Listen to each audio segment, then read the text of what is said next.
Next topic जो है हमारा वो ये है, रिएक्ट जेएसएक्स के बारे में थोड़ा सा पढ़ते हैं, फ्रैगमेंट टैग के बारे में पढ़ेंगे, ठीक है, एलिमेंट्स मस्ट बी क्लोज्ड ये थोड़ा सा देखेंगे, एट्रीब्यूट क्लास की जगह हम क्या यूज करेंगे, क्लास नेम यूज करेंगे, ठीक है, कंडीशन यानी इफ स्टेटमेंट को कैसे लिखते हैं वो हम देखेंगे। तो ये हमारा पहला टॉपिक होगा रिएक्ट के अंदर। तो जेएसएक्स की फुल फॉर्म क्या होती है पहले तो वो देख लो, JSX stands for JavaScript XML, ठीक है। तो जेएसएक्स ही हमें हेल्प करता है कि हम अपने जावा स्क्रिप्ट के कोड के अंदर अपने एचटीएमएल वाले पार्ट को लिख लें। JSX allows us to write HTML in React, ठीक है। जेएसएक्स जो हमारा एक रिटर्न कीवर्ड होगा, फंक्शन जो भी होगा रिटर्न कीवर्ड होगा, उस रिटर्न कीवर्ड के अंदर हम क्या कर पाएंगे, अपने एचटीएमएल को लिख पाएंगे, और उस रिटर्न के ऊपर से जितना भी पार्ट होगा हम उसमें जावा स्क्रिप्ट की कोडिंग लिखेंगे, ठीक है। अब यहाँ पे एक कर्ली ब्रैकेट्स भी मिलता है हमें, जैसे with JSX you can write expression inside curly braces, ठीक है।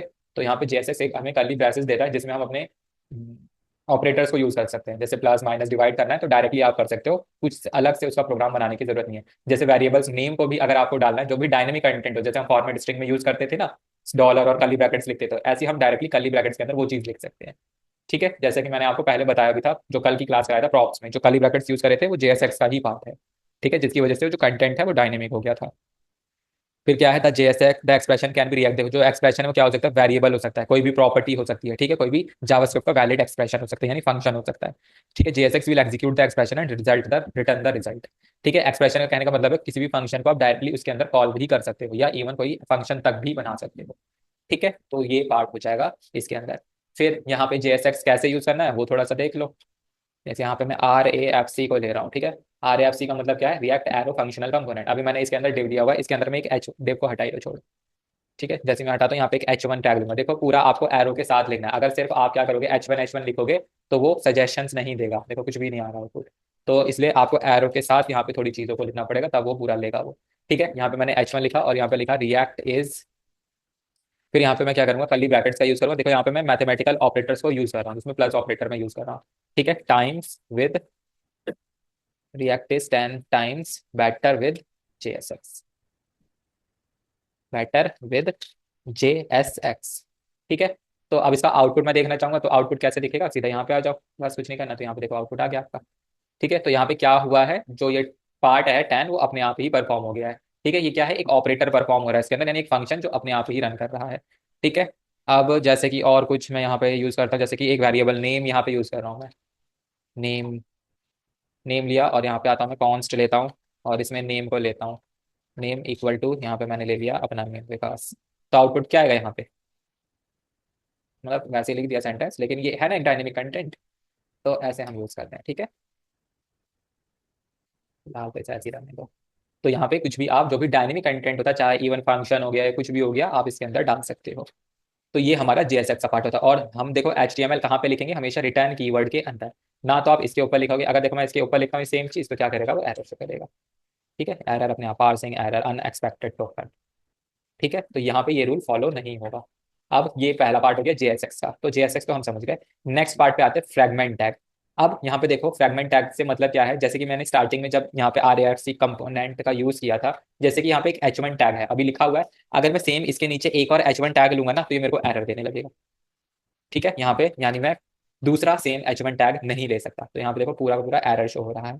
ऐसा क्यों हो रहा है, क्योंकि यहाँ पे हमें रिएक्ट के अंदर एक रूल है कि आप जितने भी मतलब टैग्स लो उसको एक सिंगल टैग के अंदर रैप करके रखो। जैसे कि यहाँ पे मैं एक डिव भी ले सकता हूँ, ये मैंने एक बाहर डिव ले लिया, कट कट किया और यहाँ पे आके पेस्ट कर दिया। तो ये देखो अब इस डिव के अंदर आप चाहे कुछ भी करो, ये बिल्कुल भी एरर शो नहीं करेगा। लेकिन अगर मैं इस डिव के बाहर कोई डिव लूंगा ना, तब वो सेम मेरे को एरर शो करेगा, ठीक है। तो ये भी एक प्रॉब्लम हो गई। तो अब आउटपुट यहाँ पे गया, लेकिन इसके अंदर मैं कोई डिव लूंगा तो मेरे को कोई भी एरर शो नहीं करेगा। यानी इसको एक रैपर चाहिए जो कि हर एक टैग को क्या कर सके, रैप कर सके। तो उस केस में आप देखो, इनको डिव का मतलब कोई मतलब होता है, डिवीजन होता है। तो यहाँ पे एक ऐसी चीज यूज करनी होती है, आप डिव यूज कर सकते हो, ऐसा नहीं कि डिव यूज नहीं कर सकते, लेकिन यहाँ पे हम थोड़ा सा कोड को सही से डिस्प्ले कराने के लिए एक एम्प्टी फ्रैगमेंट टैग का यूज करते हैं, ठीक है। इसको फ्रैगमेंट टैग भी कहते हैं और एम्प्टी टैग भी कहते हैं, ठीक है। तो यहाँ पे एक स्टार्टिंग में जब भी HTML लिखो, एक एम्प्टी टैग ले लो, ठीक है। उसके अंदर आप चाहे जो मर्जी टैग यूज करो, लेकिन हाँ एक चीज और, अगर फिर से बाहर एक एम्प्टी टैग लेते हो तो भी एरर शो करेगा, ठीक है। तो एक एज अ रैपर आप सिर्फ एम्प्टी टैग पहले ले लो, फिर उसके अंदर कुछ भी मर्जी टैग्स लो, ठीक है। तो ये एक रूल है जावास्क्रिप्ट का जो आपको फॉलो करना पड़ेगा, ठीक है। तो रैपर यहाँ पे क्या काम करेगा, फ्रैगमेंट टैग बना, इसी एम्प्टी टैग को हम फ्रैगमेंट टैग भी कहते हैं, ठीक है। फिर यहाँ पे आता है एलिमेंट्स मस्ट बी क्लोज्ड।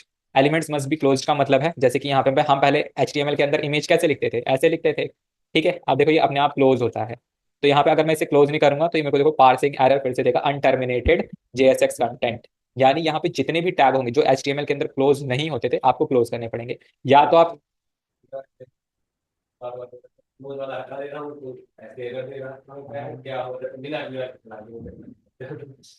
ठीक है, तो हर एक एलिमेंट क्लोज होना है। अब देखो यहाँ पे क्लोज ऐसे हो रहा है, ठीक है, लेकिन हम इमेज को कभी ऐसे क्लोज तो करते नहीं, क्योंकि ये टैग तो तब होते हैं जब हम बीच में कंटेंट लिखना होता है, लेकिन इमेज में तो कंटेंट नहीं लिखते ना। तो हम इन टैग्स को कैसे क्लोज करते हैं, ऐसे क्लोज करते हैं। अब यहाँ पे एरर क्यों आ रहा है, IMG parsing error expected for tag IMG। एक मिनट रुकना, इसे हटा दिया फिर भी एरर है। अच्छा बाहर हो गया, यहाँ पे आ गया ये, ठीक है। यहाँ पे एक IMG लो ऐसे, और फिर इसे ऐसे क्लोज कर दो, तो ये कोई भी एरर शो नहीं करने वाला है। अब यहाँ पे कुछ एरर है, प्रॉप वगैरह, ठीक है, वो प्रॉप वगैरह अभी भी हमने यूज नहीं किया तो ऐसे रहने दो। तो यहाँ पे हम अब क्या कर पाएंगे, अपनी इमेज को भी कुछ भी लगा सकते हैं। यहाँ पे SRC ले लो, ऑल्ट ले लो, ठीक है, वो अपना इमेज का वर्क कर जाएगा। एक बार यहाँ पे मैं कुछ लिख लेता हूँ, जैसे नेम, नहीं आ रहा, कुछ आ गया, ठीक है, तो यहाँ पे देखो नेम आ जाएगा आपका। ठीक है, तो हर एक एलिमेंट आपका क्लोज होना चाहिए। जैसे कि अगर आप BR का भी यूज कर रहे हो तो BR को ऐसे क्लोज करना है, HR का यूज कर रहे हो तो HR को ऐसे क्लोज करना है। ठीक है, जो टैग क्लोज नहीं होते उनको इस तरीके से क्लोज करना है आपको। ठीक है, बाकी तो जो मतलब H1 टैग्स है, पैराग्राफ है, वो तो नॉर्मली वैसे जैसे यूज करते आ रहे हो वैसे ही यूज करोगे। ठीक है, बस इन टैग्स का याद रखना, जो क्लोज नहीं होते उनको इस तरीके से आपको क्लोज करना है। ठीक है, नेक्स्ट पार्ट आता है हमारे पास एट्रीब्यूट क्लास। देखो यहाँ पे जो हम CSS के अंदर मतलब HTML के अंदर क्लास एट्रीब्यूट यूज करते थे, यहाँ पे हम क्लास की जगह क्लास नेम यूज करते हैं। देखो क्लास नेम ही सजेशन में आ रहा है। ठीक है, क्लास नेम यहाँ पे अप्लाई किया और यहाँ पे मैं कुछ क्लास इसको नेम दे रहा हूँ, जैसे कि हेडिंग। ठीक है, अब मेरे को इसके अंदर CSS को अप्लाई करना है, तो यहाँ पे मैं क्या करूंगा, इसको कॉपी करता हूँ और यहाँ पे app.css में आता हूँ।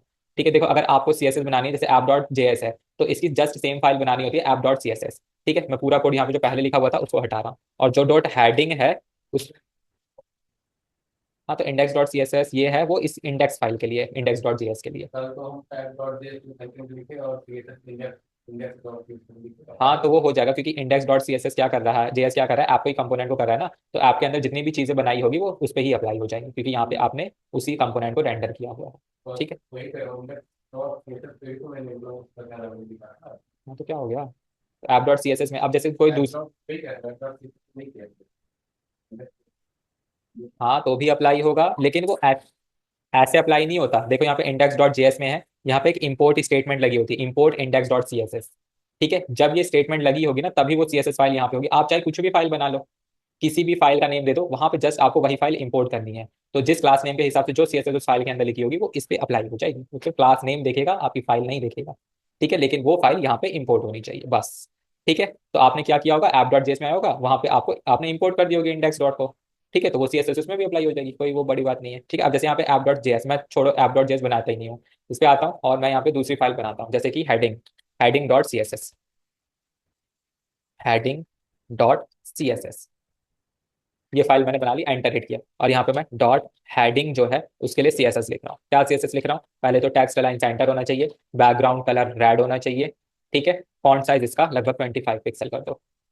ठीक है, ये मैंने इस पे अप्लाई कर दिया। अब मैं आउटपुट देखूंगा तो CSS की अप्लाई हो जाएगी, नहीं होगी अप्लाई। ये CSS कब अप्लाई होगी, जब app.css के अंदर आके, JS के अंदर आके मैं उस फाइल को इंपोर्ट करूंगा, इंपोर्ट, फिर यहाँ पे सिंगल डबल कोट से ना, फिर एक पॉइंट, फिर बैकवर्ड स्लैश। फिर यहाँ पे देखो CSS की फाइल पे कोई सजेशन नहीं आता, तो आपको क्या करना है, यहाँ पे प्रॉपरली लिखना है उसको, जो वहां पे फाइल आपने दी हुई है, heading.css।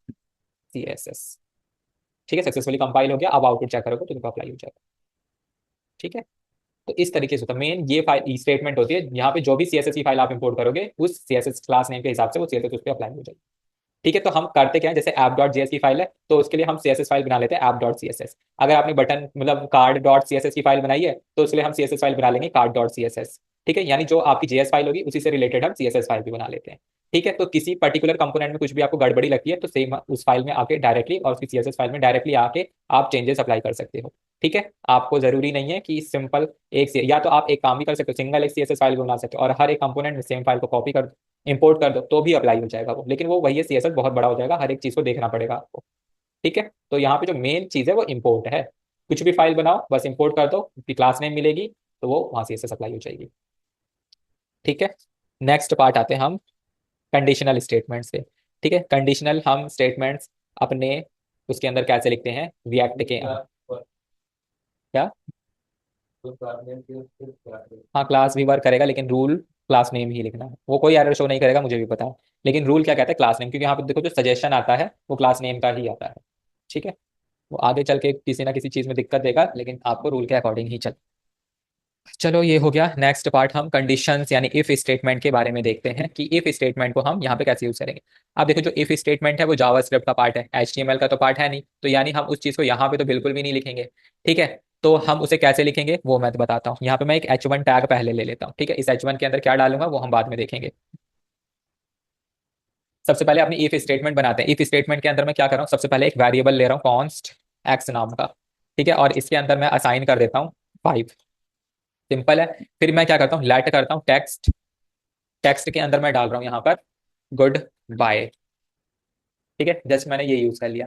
फिर यहाँ पे मैं इफ की कंडीशन डालूंगा छोटा सा बस, कि इफ अगर एक्स लेस देन 10 होगा तब मैं क्या कर दूंगा, टेक्स्ट के अंदर असाइन कर दूंगा अपने किसको, हेलो रिएक्ट को। ठीक है, तो यहाँ पे बस मैंने एक तो ये एक्स की वैल्यू वेरिएबल ये कि अगर इसकी वैल्यू लेस देन 5 हुई तब वो क्या कर देगा, हेलो रिएक्ट प्रिंट करेगा, अदरवाइज ग्रेटर देन 10 हुई तो क्या करेगा, गुड बाय प्रिंट कर देगा। तो लेकिन ये वैल्यू प्रिंट कहाँ होगी, मैंने कोई डिस्प्ले प्रॉपर्टी तो लगाई नहीं है, सिर्फ मैं टेक्स्ट के वेरिएबल को अपडेट किया है। तो इसकी वैल्यू को प्रिंट करना जहां पे भी आपको यूज करना है, जिस टैग के अंदर यूज करना है उसमें जेएसएक्स कर्ली ब्रैकेट्स का यूज करना पड़ेगा। और किस वेरिएबल का यूज करोगे, वैल्यू कहाँ स्टोर हो रही है, टेक्स्ट के अंदर, तो यहाँ पे आना है कर्ली ब्रैकेट्स का यूज करना है और यहाँ पे टेक्स्ट लिख देना है। तो यहाँ पे क्या करेगा, आउटपुट यहाँ पे शो होगा आपको। ठीक है, आउटपुट देखो तो क्या आ रहा है, अभी हेलो रिएक्ट आ रहा है। ठीक है, अगर मैं यहाँ पे वैल्यू को अब चेंज करता हूँ जैसे कि 11, तो यहाँ पे आउटपुट क्या आएगा, गुड बाय आ जाएगा। तो इस तरीके से हम क्या कर सकते हैं, अपनी इफ स्टेटमेंट को लिख सकते हैं। जावास्क्रिप्ट का पूरा पार्ट ऊपर, और जो डिस्प्ले करना है वो किसी भी टैग के अंदर फ्रैगमेंट टैग का वो कर्ली ब्रैकेट्स का यूज करके कर सकते हो। ठीक है, सिर्फ खाली जेएसएक्स पार्ट को यूज करो, जेएसएक्स कर्ली ब्रेसेस का, फिर उसके सीधा वेरिएबल को यूज करो। अभी लग रहा है ऐसा, हाँ मतलब है इजी। हाँ, आप डायरेक्टली फंक्शन को बनाओ और वहां पे कर्ली ब्रैकेट्स के अंदर उस चीज को मतलब डायरेक्टली यूज कर लो। ठीक है, अब तो ये इफ स्टेटमेंट का पार्ट था। मैं सेम चीज को कर्ली ब्रैकेट्स के साथ कैसे लिख सकता हूँ, क्या। अच्छा ये वाला, अच्छा इससे चलता है, पता नहीं मैंने कभी यूज नहीं किया था ना ये। अच्छा मतलब इस यूआरएल को अगर आप अपने सिस्टम में डालोगे कहीं पे भी तो वो लाइव दिखेगा, लेकिन जब मैं इस ब्राउजर को क्लोज कर दूंगा तभी भी दिखेगा वो। मतलब दिखता होगा वो। अगर मैं इसको कॉपी करता हूँ और किसी दूसरे इनकॉग्निटो विंडो पे जाता हूँ और यहाँ पे आउटपुट देखना चाहूँ, हाँ, दिख रहा है। तो ठीक है, अच्छा है, एक फैसिलिटी है, हम डायरेक्टली शेयर कर सकते हैं अपने प्रोजेक्ट को। चलो सही है, मैंने मैंने इस पर कभी फोकस ही नहीं किया। अरे तो फिर तो ये भी कर सकते होंगे हम, ये भी तो HTTPS से बन रहा है।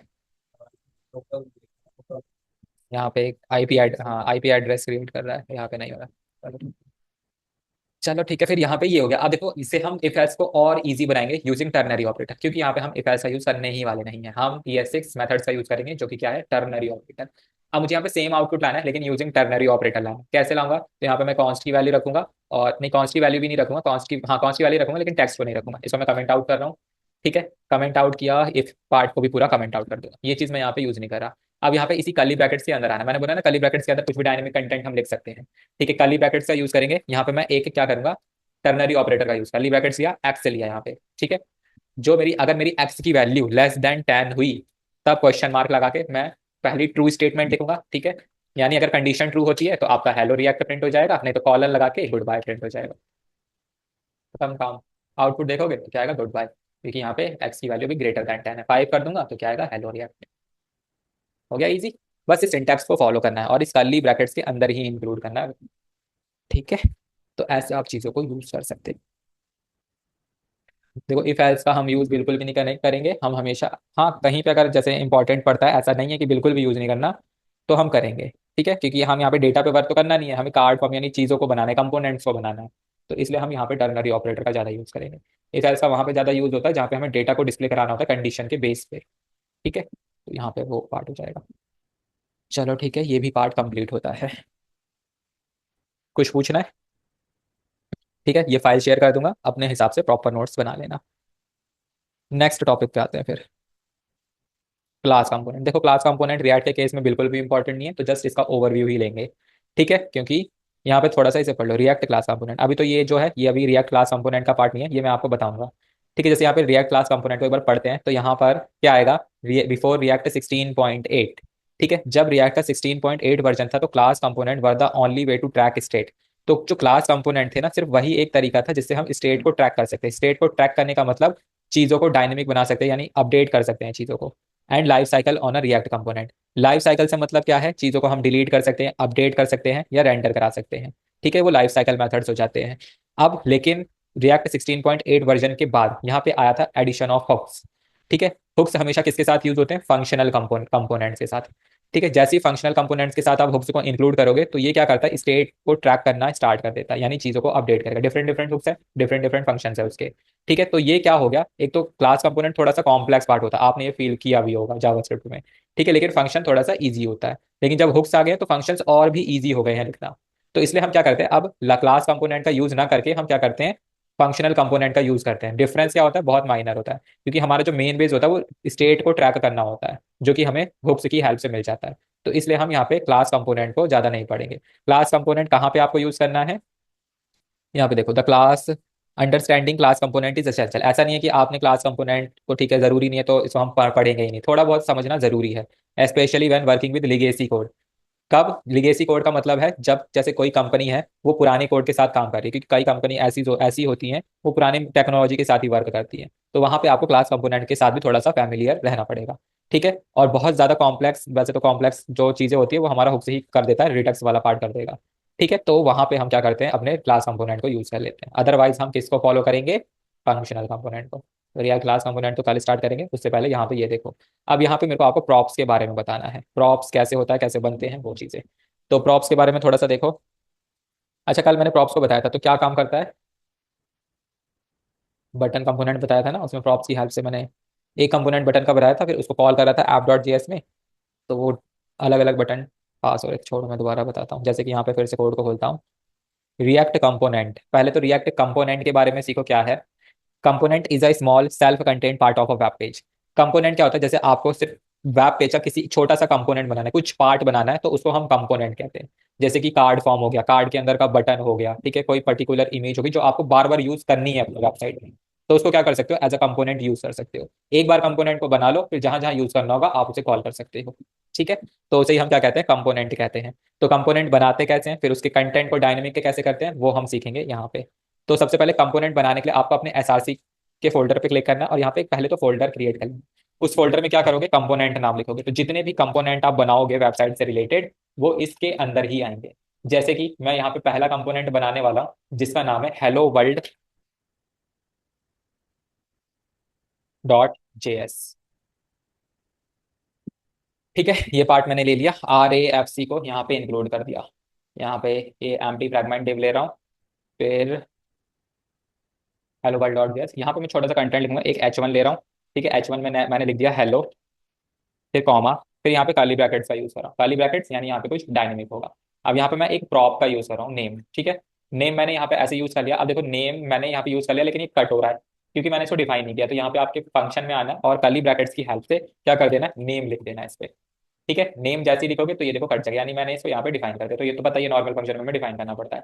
फिर नीचे आते हैं, ये जस्ट मैं यहाँ पे एक पैराग्राफ इंक्लूड कर दे रहा हूँ और यहाँ पे लिख देता हूँ, welcome to our React application. पूरा पार्ट हो गया, एक समझ लो छोटा सा कंपोनेंट है जो सिर्फ हेडिंग को डिस्प्ले करा रहा है। अब यहाँ पे देखो, जो नेम है वो यहाँ पे मैं डिफरेंट डिफरेंट नेम लाना चाहता हूँ।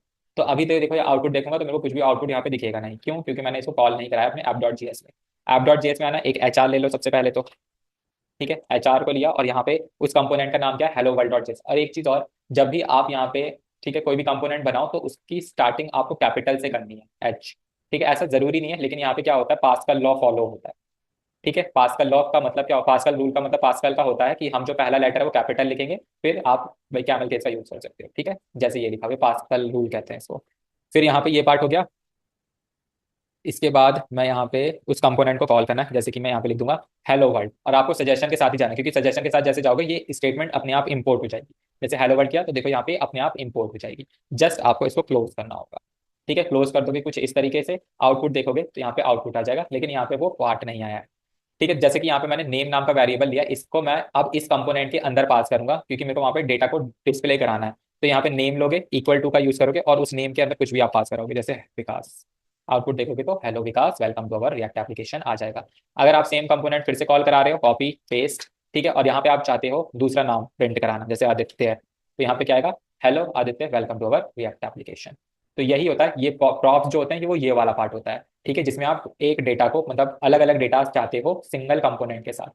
ठीक है, ये जो है ये एक प्रॉप है। अब देखो प्रॉप को यूज करने का एक दूसरा तरीका भी होता है, जैसे यहाँ पे मैंने कर्ली ब्रैकेट्स को यूज किया है, यहाँ पे आप क्या करो, नेम मत लिखो, प्रॉप्स लिख लो, लेकिन मेरे को वो पहला वाला ही मेथड अच्छा लगता है।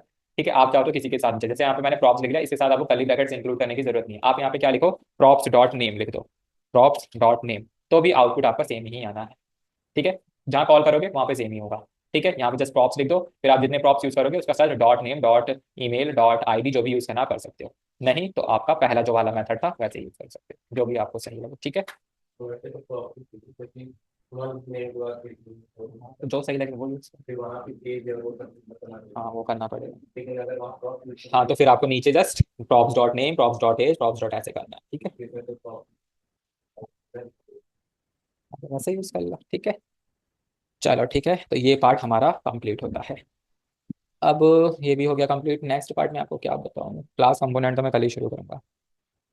नहीं तो देखता हूँ मैं यहाँ पे ग्रीटिंग नोड जेएस।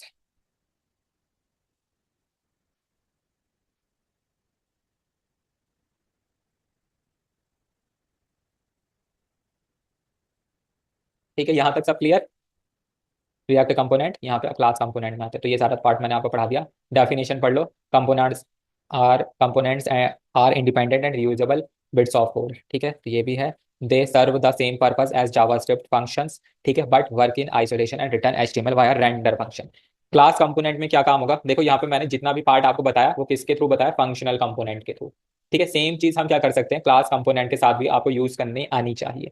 जैसे कि यहाँ पे ग्रीटिंग डॉट जेएस है, ये जो पूरा पार्ट लिखा हुआ है ये क्लास कंपोनेंट के साथ यूज किया गया है। ठीक है, क्लास कंपोनेंट कैसे यूज करते हैं वो भी मैं अभी आपको बता रहा हूँ, बहुत ईजी है, कुछ करना नहीं है। फिर कंस्ट्रक्टर वगैरह आएगा, तो ये तो मैं कल ही बताऊंगा, कंपोनेंट का पार्ट बता रहा हूँ। ठीक है, ठीक है, कंपोनेंट जैसे कि ग्रीटिंग डॉट जेएस है, यहाँ पे मेरे को इसके कंटेंट को डायनेमिक करना है, कैसे करेंगे वो देख लो यहाँ पे। तो यहाँ पे मैं क्या काम करता हूँ, एक कंपोनेंट फिर से बनाता हूँ, ग्रीटिंग डॉट जेएस मैंने लिया। अब देखो यहाँ पे क्लास कंपोनेंट के लिए आपको जो कमांड चलानी है वो है आरसीसी। ठीक है, आरसीसी का मतलब है react class component. Enter hit करोगे तो रिएक्ट क्लास कंपोनेंट आपका अपने आप ही बन जाएगा। एक एम्प्टी फ्रैगमेंट टैग ले लो यहाँ पर। उसके बाद देखो यहाँ पे जो ये कंपोनेंट बना हुआ है वो कौन सा कंपोनेंट है, चाइल्ड कंपोनेंट है। ठीक है, यहाँ पे एक कंपोनेंट खुद से बनता है जो कि रिएक्ट की लाइब्रेरी में बना होता है। ठीक है, और यहाँ पे जो ये ग्रीटिंग बना हुआ है वो क्या है, एक चाइल्ड कंपोनेंट है जो कि एक्सटेंड हो रहा है इसके पेरेंट्स में से। ठीक है, जो कि कंपोनेंट है। ठीक है, तो ये हर बार ऐसा ही बनता है। अब यहाँ पे आपको क्या करना है, जैसे मैंने एक H1 हेडिंग ली, यहाँ पे मैंने कर्ली ब्रैकेट्स का यूज किया और यहाँ पे मैंने हेलो लिखा, हेलो कॉमा। अब मैं यहाँ पे लिखना चाहता हूँ this dot props dot name use करूंगा मैं। ठीक है, तो यहाँ पे भाई सेम चीज है, बस आपको दिस कीवर्ड इंक्लूड करना पड़ेगा। आउटपुट देखूंगा यहाँ पे, तो यहाँ पे देखो अभी तो ये आप सेम चीज क्या कर सकते हो, ऐप डॉट जेएस को जैसे यहाँ पर है, सो मैं कमेंट आउट कर देता हूँ फिलहाल के लिए। और पूरा पार्ट में आर सी सी के साथ लिख रहा हूँ, एंटर हिट कर रहा हूँ। ठीक है, और इसको हटा रहा हूँ यहाँ पे। और यहाँ पे मैंने सेकंड कंपोनेंट को कॉल कर दिया, उस कंपोनेंट को कॉल कर दिया जिसका नाम है ग्रीटिंग। ग्रीटिंग, ठीक है, एंटर हिट कर दूंगा, क्लोज कर दूंगा इसमें। यहाँ पे फिर मेरे को नेम ही यूज करना है, नेम इक्वल टू। ठीक है, और इसके अंदर मैं नेम डाल सकता हूँ कुछ भी, बस आउटपुट चेक करूंगा तो देखो हेलो के पास अच्छा। ठीक है, तो बस यही क्लास कंपोनेंट के साथ हम ऐसे यूज करते हैं, फंक्शनल कंपोनेंट के साथ हम ऐसे यूज करते हैं। ठीक है, क्लियर ना। बाकी अब कंस्ट्रक्टर वगैरह कैसे यूज करना है वो भी बहुत ईजी है, और फिर उसमें बस लाइफ साइकिल मेथड्स के बारे में आपको ओवरव्यू देना है। उसके बाद हम अपने नेक्स्ट टॉपिक्स पे आ जाएंगे। ठीक है, कुछ पूछना है तो पूछो, बाकी आज के लिए इतना ही रखते हैं। जस्ट अभी तक आपने क्या सीखा है एक बार रिवाइज करो, बताओ, कल से लेके आज तक में क्या सीखा। पहला इंस्टॉलेशन पार्ट हो गया। सेकंड, रूल्स क्या क्या फॉलो करने पड़ेंगे आपको रिएक्ट को लिखते वक्त।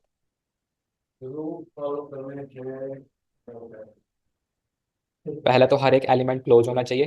ठीक है, क्लास की जगह क्लास नेम लिखना है, एक एम्प्टी फ्रैगमेंट टैग से सारे डिव्स मतलब जो भी एचटीएमएल टैग्स है उसको रैप करना है।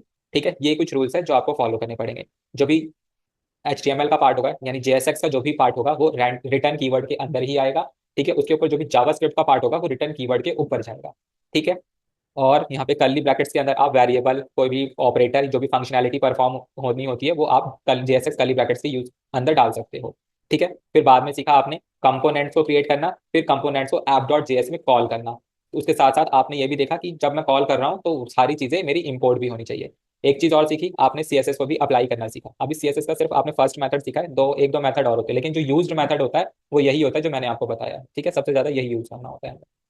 तो अभी तक हमने इतना सीख लिया, बाकी अब हमने एक क्लास कंपोनेंट के साथ भी सेम चीज सीखी है, कंपोनेंट को बनाना और उसके कंटेंट को डायनेमिक करना। इसमें कुछ नहीं करना होता, जस्ट सिर्फ दिस कीवर्ड को इंक्लूड करना है, बाकी सारा पार्ट आपका सेम ही। ठीक है, अब हम कल करेंगे सेम आगे, रिएक्ट क्लास कंपोनेंट में थोड़ा सा आगे बढ़ेंगे और उसके लाइफ साइकिल मेथड्स के बारे में पढ़ेंगे। ठीक है, उसके बाद हम नेक्स्ट टॉपिक पे आ जाएंगे। चलो, ठीक है, आज के लिए इतना ही रखते हैं, बाकी अब कल करेंगे। कुछ नोट डाउन करना है तो आप कर सकते हो।